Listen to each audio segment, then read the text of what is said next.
এই যে শুনলেন আসছেন আমাদের এখানে ধৈর্য ধরে বসে আছেন, এই জন্য আমার স্কুলের পক্ষ থেকে, আমার পক্ষ থেকে, আমার শিক্ষার্থীদের পক্ষ থেকে, শিক্ষকদের পক্ষ থেকে সবাইকে ধন্যবাদ। আসলে ধন্যবাদ দিয়ে আমি শেষ করতে চাচ্ছি না। আমি একজন শিক্ষক, আর আজকে শিক্ষক দিবস। এই শিক্ষক দিবসে একজন শিক্ষক হিসেবে দুই একটা কথা বলতে চাই আপনাদের কাছে, একটু ধৈর্য ধরে শুনবেন, এই আশা রেখেই আমি বলতে চাচ্ছি।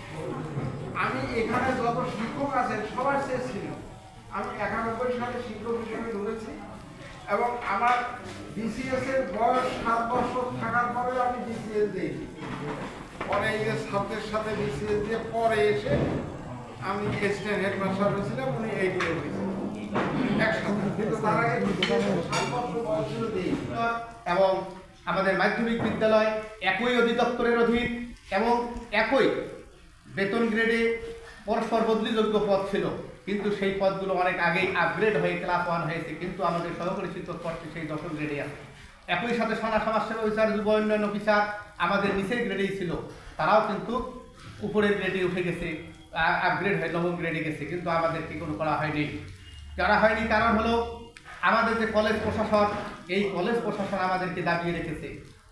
কলেজ প্রশাসন আমাদেরকে কোনোভাবেই আমাদেরকে এই পদটাকে এন্ট্রি পদ 9 গ্রেড ধরে করতে দেয় নাই। এ কারণেই দেখা যায় যে 2003 সালে মনিরুজ্জামান শিক্ষা কমিশন ছিল তৎকালীন সরকার, অর্থাৎ জোট সরকারের আমলে।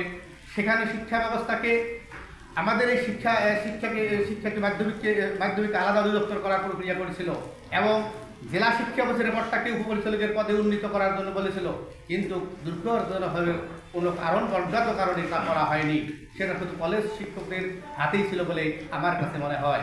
প্রিয় সাংবাদিকবৃন্দ, আরও দুঃখজনক হলেও সাথে 2010 সালেও আমাদের শিক্ষানীতিতে ছিল যে কলেজ অধিদপ্তর এবং মাধ্যমিক শিক্ষা অধিদপ্তর আলাদা হবে, কিন্তু তা অজ্ঞাত কারণে তাও বাস্তবায়ন হয়নি।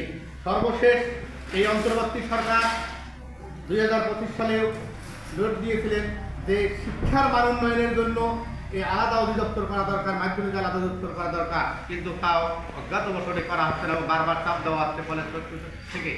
আপনারা অবগত আছেন যে মাদ্রাসা শিক্ষা অধিদপ্তর 9000 শিক্ষা প্রতিষ্ঠান নিয়ে আলাদা অধিদপ্তর হয়েছে এবং তাদের কার্যক্রম সুন্দরভাবে চলছে, কিন্তু আমার কারিগরি 1200-1300 দিয়ে আমাদের, কিন্তু 22,000 শিক্ষা প্রতিষ্ঠানের আমাদের শিক্ষক প্রায় আছে 92 লক্ষ,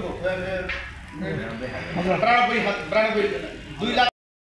আমাদের বিভিন্ন মিডিয়ার সম্মানিত সাংবাদিক যারা শুনছেন, তাদেরকে সম্বোধন করা সম্ভব হলো না, সবাইকে আমার সালাম ও শুভেচ্ছা। আপনারা আমাদের 5ই অক্টোবর প্রত্যেক বছর বিশ্ব শিক্ষক দিবস পালিত হয়।